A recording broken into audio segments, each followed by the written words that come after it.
पाकिस्तान और दुनिया भर में लाखों देखने और सुनने वालों को अरशद शरीफ का सलाम। नाज़रीन, आज प्रोग्राम में बात करेंगे कि आपका जो घरेलू बजट है, आपके जो पर्स है, उस पे जो पैसे हैं वो कैसे निकाले जा रहे हैं, उसमें कमी कैसे आ रही है, आपकी कुव्वत ख़रीद में कमी कैसे आ रही है, महंगाई का जो एक तूफ़ान है वो आपको किस किस तरह से मुतासिर कर रहा है। साथ प्रोग्राम में बात करेंगे फ़ौजी अदालतों के हवाले से।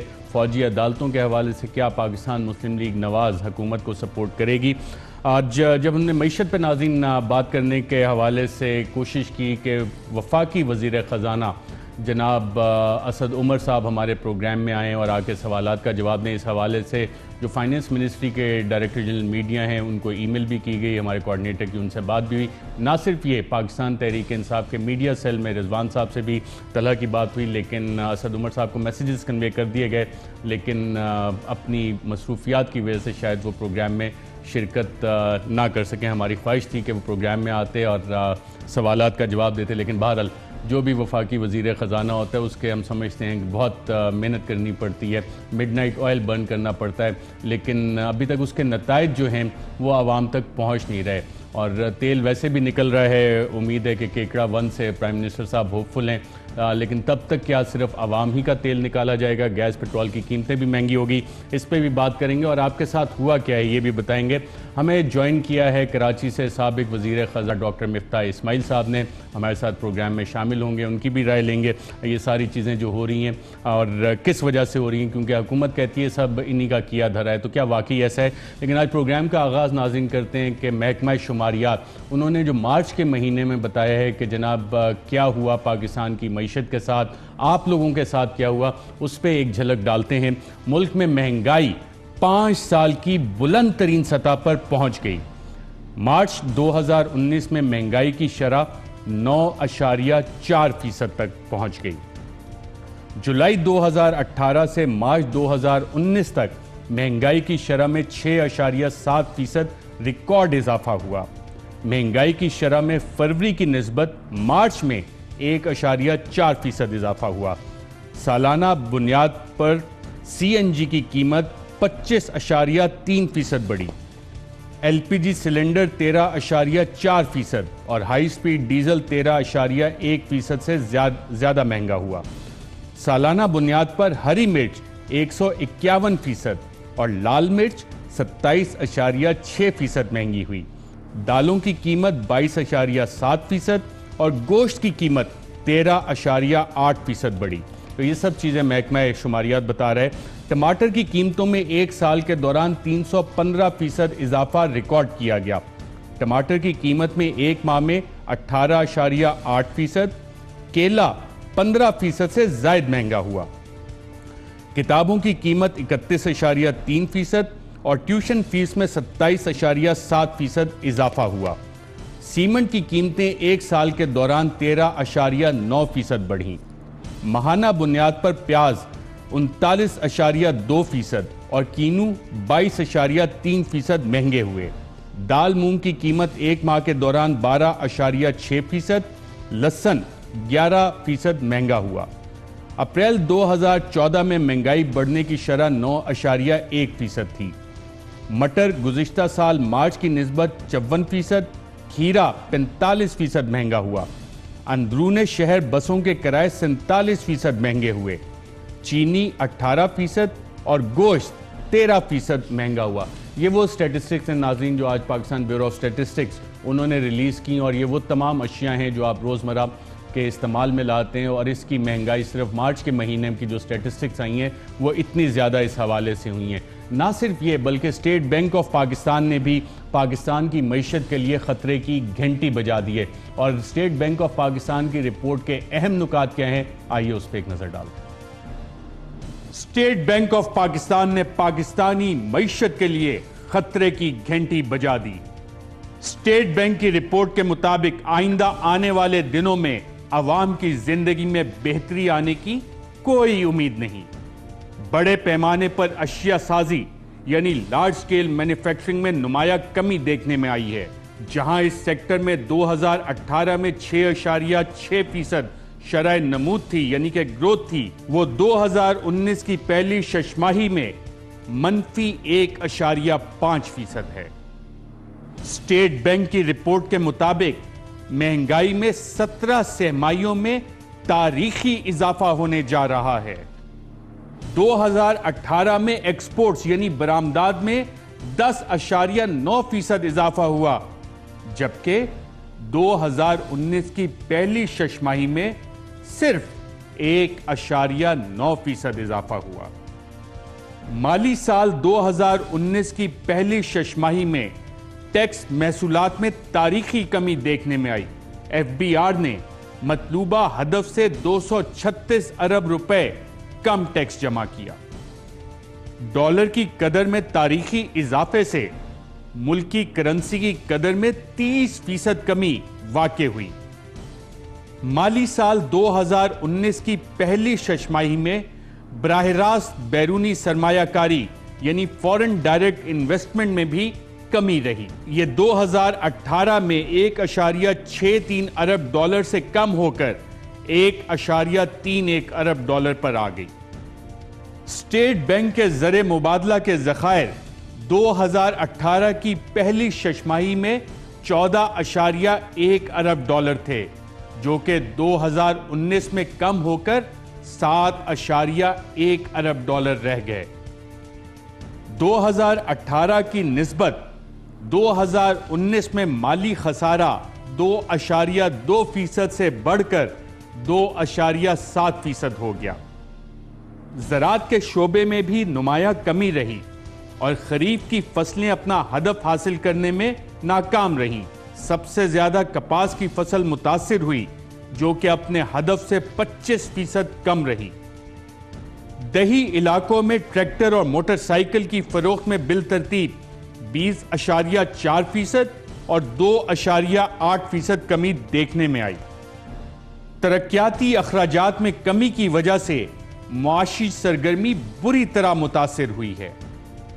गाड़ियों की पैदावार में 3.6% कमी देखने में आई है, जिसकी बड़ी वजह रुपए की कदर में कमी है। टेक्सटाइल के शोबे में भी 0.2% कमी आई है, जबकि इसी मुद्दत में माली साल 2018 में 0.7% इजाफा हुआ था। अद्वियात के शोबे में भी 10% कमी वाक़ई हुई है, जबकि पिछले साल इसी मुद्दत में 5.1% इजाफा देखने में आया था। ज़राअत, सर्विसेज और इंडस्ट्री के शोबों में रोजगार के मौके कम हो जाएंगे। गैर गज़ाई गैर तवानाई की चीज़ों की कीमतों में 8.2% इजाफा हुआ है, जो कि पिछले साल इसी मुद्दत में 5.4% था, जिसकी बुनियादी वजह गैस और बिजली की कीमतों में इजाफा है। मजमूई अफराते ज़र की शरह 6.5% रही, जो कि 2015 के बाद से अब तक सबसे ज्यादा है। ना सिर्फ ये नाज़रीन, एक महंगाई का जो तूफान आ रहा है उस पर स्टेट बैंक ऑफ पाकिस्तान की रिपोर्ट में जिस हवाले से बताया गया है जो आपकी ज़िंदगी को मुतासिर कर सकते हैं, वो क्या क्या चीज़ें हैं जो महंगी होने जा रही हैं, आइए ये रिपोर्ट देखते हैं। स्टेट बैंक की रिपोर्ट के मुताबिक गैस की कीमतों में इजाफे के बायस आम आदमी की जिंदगी बुरी तरह मुतासिर होगी। माली साल 2019 की दूसरी तिमाही में घरों के किरायों में मजीद इजाफा देखने में आएगा। आम आदमी के लिए कपड़ों और जूतों की कीमतों में मजीद इजाफा होगा। पेट्रोलियम मसनूआत की कीमतों में मजीद इजाफा देखने में आएगा। वालिदैन के लिए बच्चों के तालीमी अखराजात में मजीद इजाफा होगा। ट्रांसपोर्ट के किरायों में मजीद इजाफा होगा। गोश्त की कीमत में मजीद इजाफा होगा। ताजा दूध की कीमत में मजीद इजाफा होगा। मुर्गी की कीमत में मजीद इजाफा होगा। सिगरेट की कीमतों में मजीद इजाफा होगा। बिजली की कीमत में मजीद इजाफा होगा। अखराजाती बजट में कमी की वजह से मईशत जमूद का शिकार नजर आएगी, यानी कि इकोनॉमिक स्लो डाउन। रोजगार के मौके ना होने के बराबर होंगे। मजदूर तबके के लिए रोजमर्रा के मामलात चलाने में मजीद दुश्वारी पैदा होगी। जी नाज़रीन, पिछले 7 माह में जो policies, economic policies Asad Umar साहब ने बनाई, उसके असरात आना शुरू हो गए। डॉक्टर मिफ्ताह इस्माइल साहब, आपसे जानना चाहूँगा कि ये सारी चीज़ें महंगी क्यों होती जा रही हैं? क्या वजह है इसकी, जो स्टेट बैंक ने आइडेंटिफाई की कि जनाब ये आगे मज़ीद महंगाई होने जा रही है? क्या आप इस रिपोर्ट से एग्री कर रहे हैं, या कि मैक्रो इकनॉमिक स्टेबिलिटी की तरफ असद उमर साहब को इकदाम ले रहे हैं जिससे कि आम आदमी, आवाम को कोई रिलीफ मिलने की उम्मीद है? शुक्रिया आशा साहब। मेरा ख्याल है कि आगे चलकर महंगाई बढ़ेगी। जिस तरह बदस्तूर बढ़ी है, 7% था, फिर फरवरी में 8% हुआ, मार्च में 9% हो गया, और अब क्योंकि आज डीजल और पेट्रोल की कीमत भी बढ़ी है और रुपया भी आपको पता है बदस्तूर पिछले 10-12 दिनों से रोज़ 98 रुपया 4 आने पीछे जा रहा है। तो ख़दशा ये है कि अफसोस के साथ कि ये कहना है कि अप्रैल के अंदर महंगाई के अंदर और इजाफा आएगा। इसकी बड़ी वजह एक तो ये है कि डॉलर को बहुत तेज़ी से हुकूमत ने डिवैल्यू करा। जब आप डिवैल्यू करते हैं तो ठीक है, आपका एक्सपोर्ट बढ़ाने का इरादा होता है, इंपोर्ट कम करने का इरादा होता है, लेकिन फ़ौरन नहीं होता। तो हमारी कोशिश थी कि हम 2 मरतबा करा 3-3 महीने के फ़र्क से। ये भी अगर इसी तरह आहिस्ते आहिस्ते चल रहे होते 125 तक जाते, जहाँ पे IMF से बात हुई थी हमारी, तो ठीक था। लेकिन ये कुछ पता नहीं अपना कोई होम ग्रोन पता नहीं कोई सोल्यूशन इन्होंने निकाला था, जिसके तहत वो 145 को 140-42 को तजावुज़ कर गए। तो एक ये वजह है। दूसरा ये कि इन्होंने स्टेट बैंक से बहुत बोरोइंग करी है। स्टेट बैंक से बोरोइंग का मतलब होता है कि स्टेट बैंक आपको पैसे छाप के देता है, तो मनी सप्लाई बढ़ जाती है, और जब पैसे ज़्यादा हो जाते हैं और अशिया कम हो जाती हैं तो फिर अशिया की कीमतों में इजाफा आ जाता है। तो ये मनी सप्लाई को इन्होंने बढ़ाया है और डोमेस्टिक एसेट्स बढ़ाए हैं और पैसे ज़्यादा छापे हैं। तो ये पैसे छापने की पॉलिसी और डॉलर को डिवैल्यू, रुपए को डिवैल्यू करने की पॉलिसी, दो का नतीजा है कि इधर महंगाई आ गई है। फिर कुछ रेगुलेटरी चीज़ें हैं, जैसे दवाइयों की, अद्वियात की कीमतों में बढ़ाई हुई है।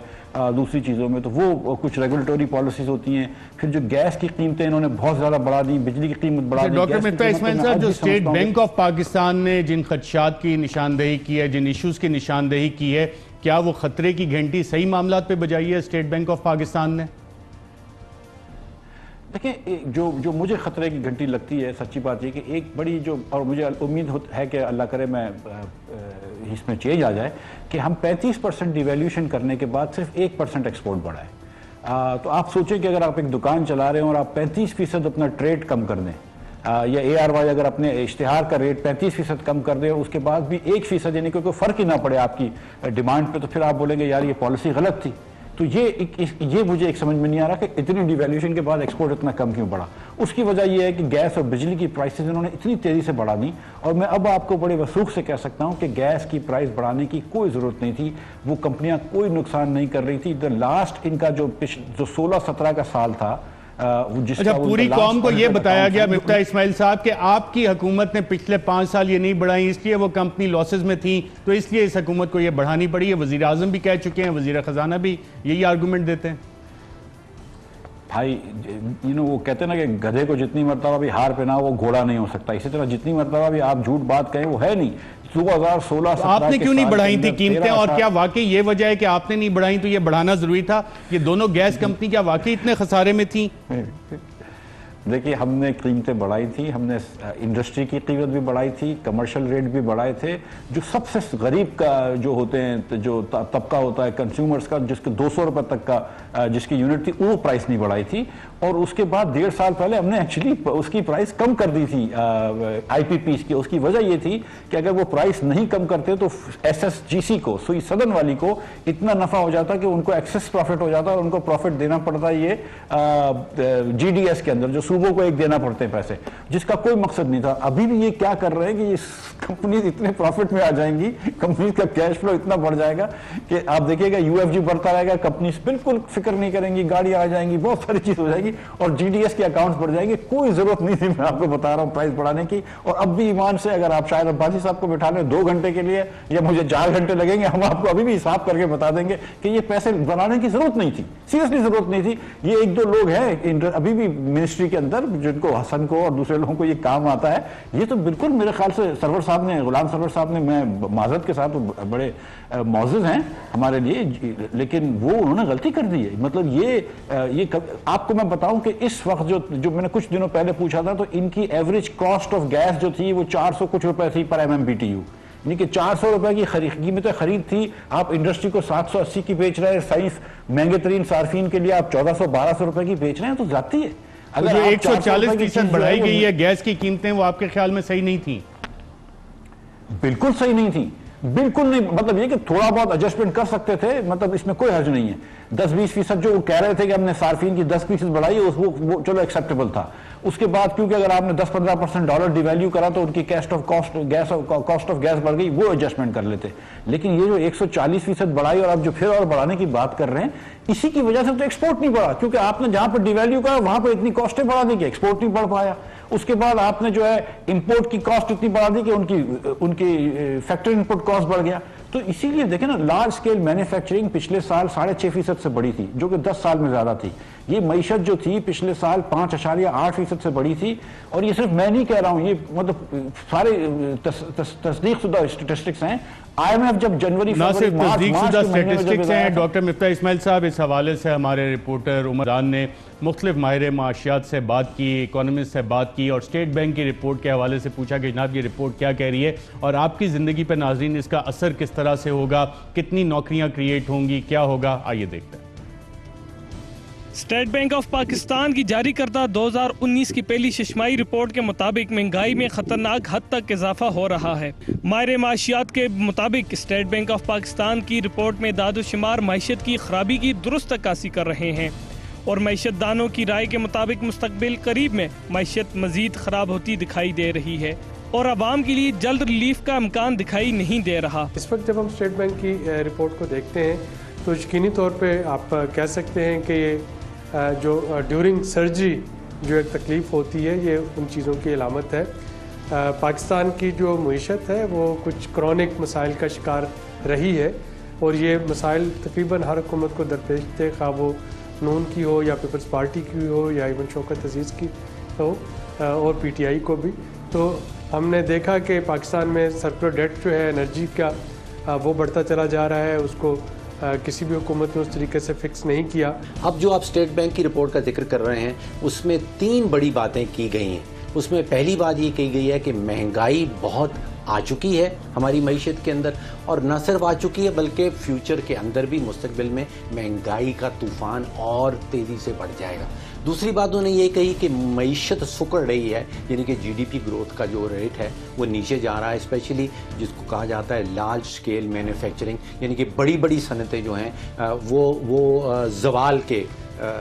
जवाल में चली गई हैं। देखिए, ये तो बिल्कुल वाज़ेह है कि इस साल जो हमारी मईशत की शरह नमू है वो 3.5% रहेगी, जबकि पिछले साल जो थी वो 5.2% थी।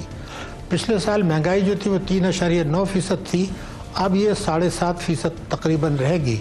बजट खसारा भी हमारा बढ़ेगा, कर्ज़ों में इजाफा होगा 5,000 अरब रुपया एक साल में, जबकि पिछले 10 साल का औसत जो था वो 2300 अरब रुपया था। ये जो चीज़ें उन्होंने लिखी हैं ये कोई गलत नहीं लिखी हैं, हकीकत में यही है। और ये जब ये माली साल शुरू हुआ था तो ये गवर्नर स्टेट बैंक भी एक मीटिंग में थे मेरे साथ में, जहां मैंने कहा था कि इस साल अगर पाकिस्तान की इकॉनमी 4% ग्रो कर जाए तो I will be the happiest person. तो स्टेट बैंक ने कोई नई बात नहीं की, ये तो दरो दीवार पे लिखा हुआ था कि इस साल मईशत स्लो होगी। पहली दफ़ा स्टेट बैंक कुछ हकीकत की तरफ आई है। मुल्क के माशी हालात जो है कई साल से ख़राब है और मज़ीद ख़राब होने जा रहे हैं। जो बैलेंस ऑफ पेमेंट्स का हिस्सा है, फॉरेन एक्सचेंज का हिस्सा है मईशत का, वो तो हम डिफ़ॉल्ट कर चुके हैं। ये तो जो इधर उधर से पैसे ला के हम जमा करते हैं उससे हमारा बैलेंस इस वक्त पॉजिटिव है, वरना तो बैलेंस ऑफ पेमेंट्स तो हम नेगेटिव में बहुत है। और जो रुपी अकाउंट का बैलेंस है जिसको बजट डेफिसिट कहते हैं वो भी बहुत बढ़ गया है। ऐसा ही हाल हमारी इकोनॉमी का है कि वो हैंग हो गई है। चाहे आप इसको प्रॉपर्टीज़ में देखें, चाहे आप इसको स्टॉक मार्केट में देखें, चाहे आप इसको ओवरऑल एक्सपोर्ट्स में देखें, चाहे आप इसको किसी भी लार्ज स्केल पर प्रोडक्शन में देखें, तो ये हैंग इकोनॉमी मैं इसको कहूँगा।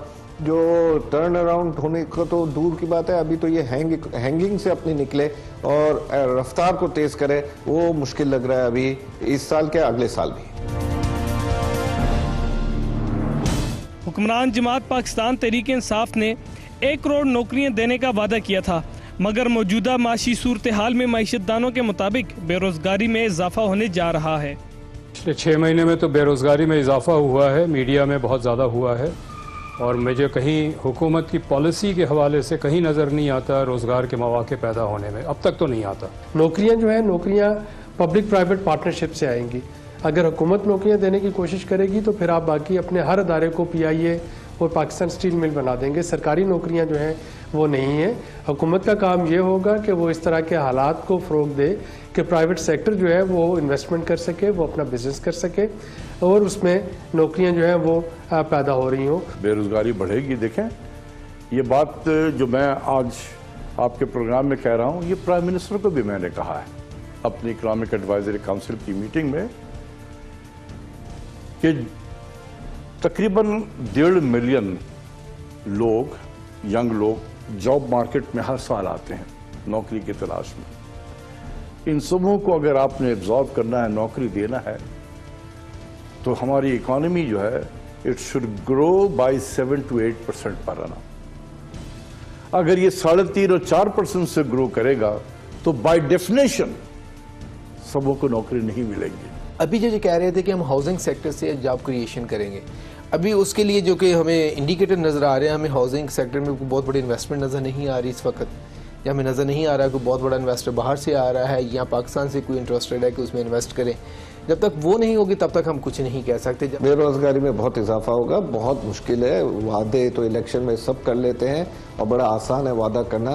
पहले तो बैकअप में अभी ऑलरेडी हमारा 33% जो है नौजवान जो है वो बेरोजगार बैठा हुआ है।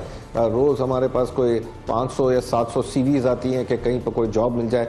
अब तो वो सेक्टर्स जो पहले जॉब क्रिएट करते थे हाई एंड के, बैंक्स और इंडस्ट्रियां, वो भी अब तो हायरिंग नहीं कर रही क्योंकि उनके खुद के बिजनेसेस कम से कमतर हो रहे हैं। क्योंकि अगर इकोनॉमी स्टक हो जाती है, हैंग हो जाती है, तो फिर जॉब निकालना और उसको लोगों को जॉब पर लगाना, और वो भी ऐसे जॉब हैं जो हाई एंड की हो, वो बड़ा मुश्किल हो जाता है।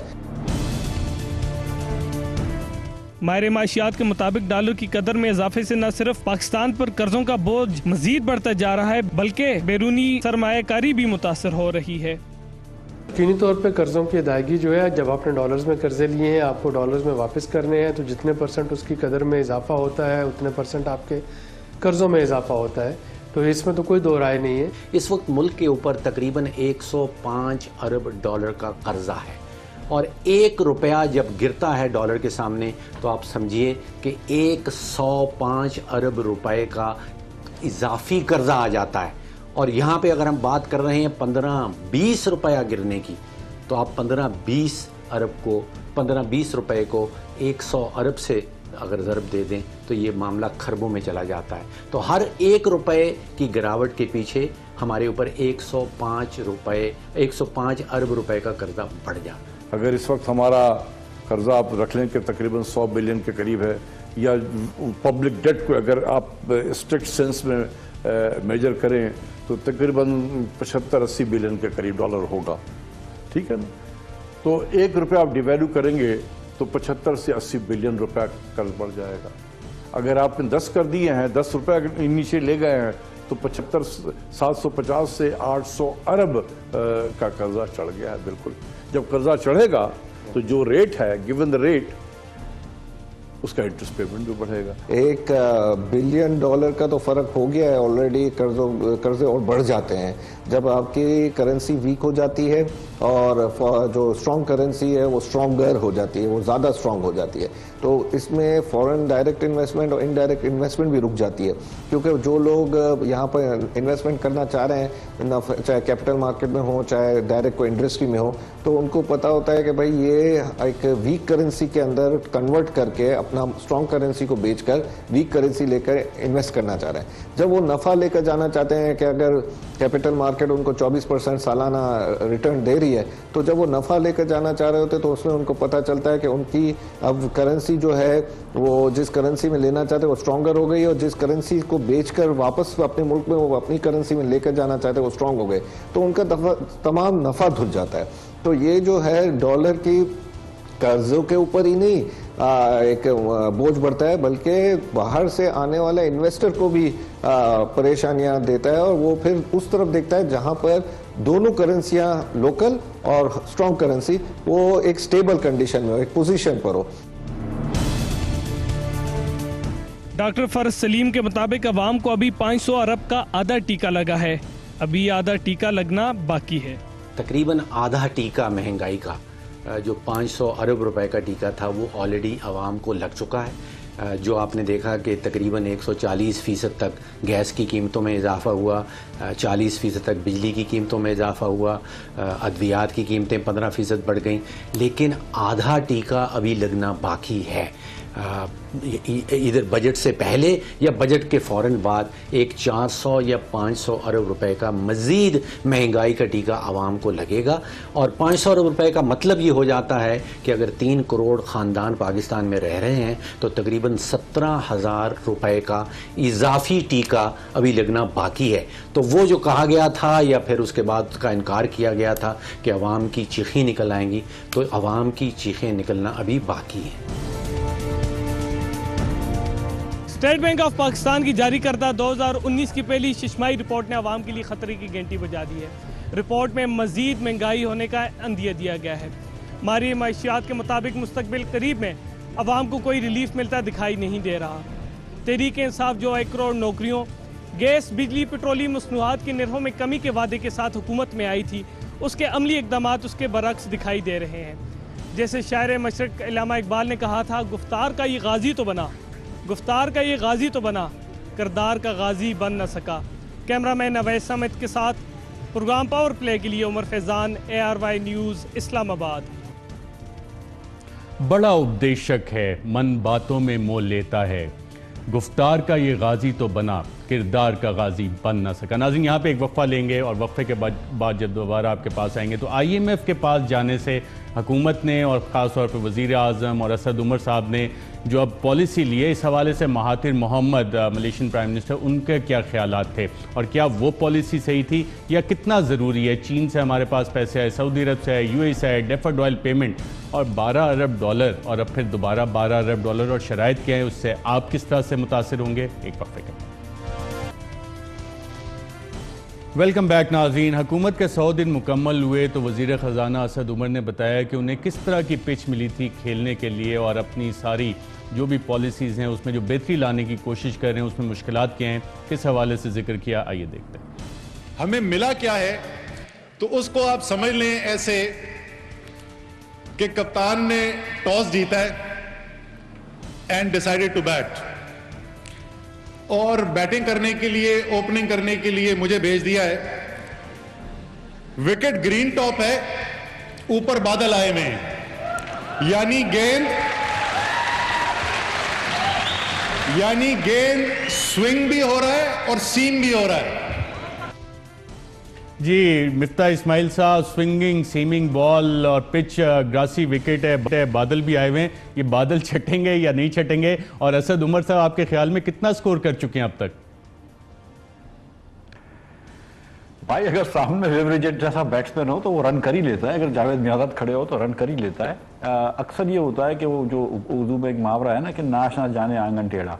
मैं ये तो नहीं कहूँगा कि असद उमर साहब ने कितने रन कर लिए हैं अभी तक, लेकिन मैं ये ज़रूर बताऊँगा आपको कि जो करोड़ नौकरी का वादा था उसके लिए आपको 8% ग्रोथ चाहिए 5 साल के लिए। जब आप 4% ग्रोथ कर रहे हैं तो आप बेसिकली हर साल अनएम्प्लॉयमेंट बढ़ा रहे हैं 5 लाख लोगों से। 50 लाख घर का वादा था, उस पर कोई पेशरफ नहीं हुई है। कोई एग्रीकल्चर रिफॉर्म तक अब तक पेशरफ नहीं हुई, मां सिवाय इसके कि जहांगीर तरीन साहब और शाह महमूद कुरैशी साहब के दरमियान कोई आपस में थोड़ी सी वो ऊंच नीच हो गई है। थोड़ी सी इन्फ्लेशन बढ़ रहा है, रोज बरोज इन्फ्लेशन बढ़ रहा है, इंटरेस्ट रेट साथ साथ बढ़ रहे हैं, इसलिए नई सरमायाकारी नहीं हो रही। जो सबसे जो डरने की बात है, जो स्टेट बैंक की रिपोर्ट में भी आया था कि लेकिन लार्ज स्केल मैन्युफैक्चरिंग कम हुई है, जो प्राइवेट सेक्टर की क्रेडिट बढ़ी है वो इसलिए बढ़ी कि सर्कुलर डेट बढ़ रहा है। सर्कुलर डेट जिस तेजी से अभी बढ़ रहा है ऐसी तेजी कभी भी पहले नहीं देखने में आई है। तो बहुत सारे मसाइल खड़े कर दिए इनकी नाअहली ने और इनके ओवर कॉन्फिडेंस ने। आप IMF में भी नहीं गए, आपने IMF के प्रोग्राम करने से ज़्यादा चीज़ें भी कर ली, महंगाई भी ज़्यादा हो गई, गैस की प्राइसेस आपने गलत बढ़ा दी, बिजली की प्राइसेस महंगी कर दी, लेकिन सर्कुलर डेट बढ़ गया है क्योंकि मतलब आपने गलत तरीके से पावर प्लांट चलाएं। इनको सचमुच समझ में नहीं आ रहा और इनको मेरे ख्याल से आउटसाइड एक्सपर्ट्स हायर करने चाहिए जो इनको गाइड करें कि भाई करना क्या है, क्योंकि ये तो मतलब देखें, ये बात तय है कि ये फेल हो चुके हैं, ये बात तय है कि इनको ये नहीं आ रहा। अब it is a matter of finding, not हमारी बात नहीं कर रहा हूं, आप न्यूट्रल एक्सपर्ट्स हायर कर ले। There are good people in Pakistan who understand कि किस तरह इकोनॉमी को हैंडल करना है। अच्छा, आइए एक जो सोल्यूशन है जो आपकी हुकूमत ने भी ट्राई किया और ये हुकूमत भी ट्राई करने जा रही है, जिस पे वजीर इमरान खान साहब जिनका पॉलिटिकल कैरियर नाज़रीन राइज करना शुरू हुआ 2011 से लेके 18 तक, कौम को बताया कि IMF के पास नहीं जाएंगे, वर्ल्ड बैंक के पास नहीं जाएंगे और इस पर कायम भी रहे। और अवाम ने कहा कि बिल्कुल IMF की वजह से ही तो सारी मुश्किलात होती हैं, गैस बढ़ती है, बिजली बढ़ती है, जो कंडीशनैलिटीज़ वो लगाते हैं। उनका इस हवाले से मौक़िफ़ क्या था, फिर मैं आपको बताऊंगा कि महातिर मोहम्मद अभी हाल ही में पाकिस्तान आए हुए थे, उनका इस हवाले से क्या मौक़िफ़ है। तो सवाल फिर यही बनेगा कि वज़ीर आज़म जो आइडलाइज भी करते हैं महातिर मोहम्मद को, उस पॉलिसी पर क्यों नहीं जा रहे। क्या कहा था इमरान खान साहब की कंसिस्टेंट पॉलिसी इस हवाले से क्या थी, आइए देखते हैं। हमने कभी ना अमेरिका ना IMF किसी से भिखारियों की तरह कर्जे नहीं लेने, एड नहीं लेनी। ये कभी उम्मीद ना रखना कि अगर इमरान खान का आपका प्राइम मिनिस्टर हो तो भागा फिरे दुनिया में पैसे मांगते हुए मैं खुदकुशी कर दूंगा बिना पैसे मांग। पाकिस्तान कभी किसी से भीख नहीं मांगेगा। आप मुझे ये बताएं कि कायद आजम किसी से भीख मांग सकता था? इमरान खान मर जाएगा लेकिन कभी भीख नहीं मांगेगा। हम कभी किसी से भीख नहीं मांगेंगे क्योंकि भिखारियों की कोई दुनिया में इज्जत नहीं करता। तहरीक इंसाफ पाकिस्तान की कौम की गैरत को बुलंद करेगी। जी नाज़रीन, 30 अक्टूबर 2011 ये वो जलसा था जहां इमरान खान साहब ने अपना एजेंडा रखा था और जिस शख्सियत को वो आइडलाइज करते थे, महातिर मोहम्मद साहब अभी हाल ही में पाकिस्तान आए थे, वो भी IMF के पास, IMF के हवाले से क्या कहते हैं कि वहाँ जाना कितना ख़तरनाक होता है, मईशत के साथ क्या होता है, आइए देखते हैं। No, we were getting advice from the World Bank, from the IMF, but when we study the advice and if we follow them, will become worse. All they wanted to do was to help us to pay our debts to the banks that we have borrowed from. But when we borrow money from them and pay our debts, we still borrow money from them. Now we are indebted to IMF and the World Bank. It's not a solution. We want to find a solution where we will be able to handle things ourselves without having to borrow from these countries. So what we did was to fix the exchange rate, because we identified the crisis was due to currency traders devaluing our currency. By selling our currency, which they didn't have, they sold our currency a lot in the market, and you know, as usual, when the supply is big, the value goes down. So our currency was depreciating, and when currency depreciates, we become very poor. So in order to stop them from currency devaluing our currency, we decided that we will not accept any devaluation by them. We fix the exchange rate and we guarantee that we will make available money at the exchange rate that we fix. So they cannot devalue our currency, they cannot dispose of our currency. They have to come to our currency, and the rate is fixed, it's 3.8 per US dollar. जी नाज़रीन, ये वो solution था, Malaysian solution. एक वफ़ा लेंगे, वफ़े के बाद दोबारा जब आपकी खिदमत में हाजिर होंगे तो क्या ये वाहिद सलूशन है और क्या हम में इतनी सख्त है कि हम ये सलूशन अडॉप्ट कर सकें एक वफ़े के बाद। वेलकम बैक नाज़रीन। पाकिस्तान को सऊदी अरब से $3 बिलियन, मुत्तहिदा अरब इमारात से $3 बिलियन, डेफर्ड ऑयल पेमेंट तकरीबन $3 बिलियन की, उसके बाद चाइना से काफ़ी सारे डॉलर्स मिले। मिफ्ता इस्माइल साहब, इस हवाले $12 बिलियन अभी तक हम ले चुके हैं।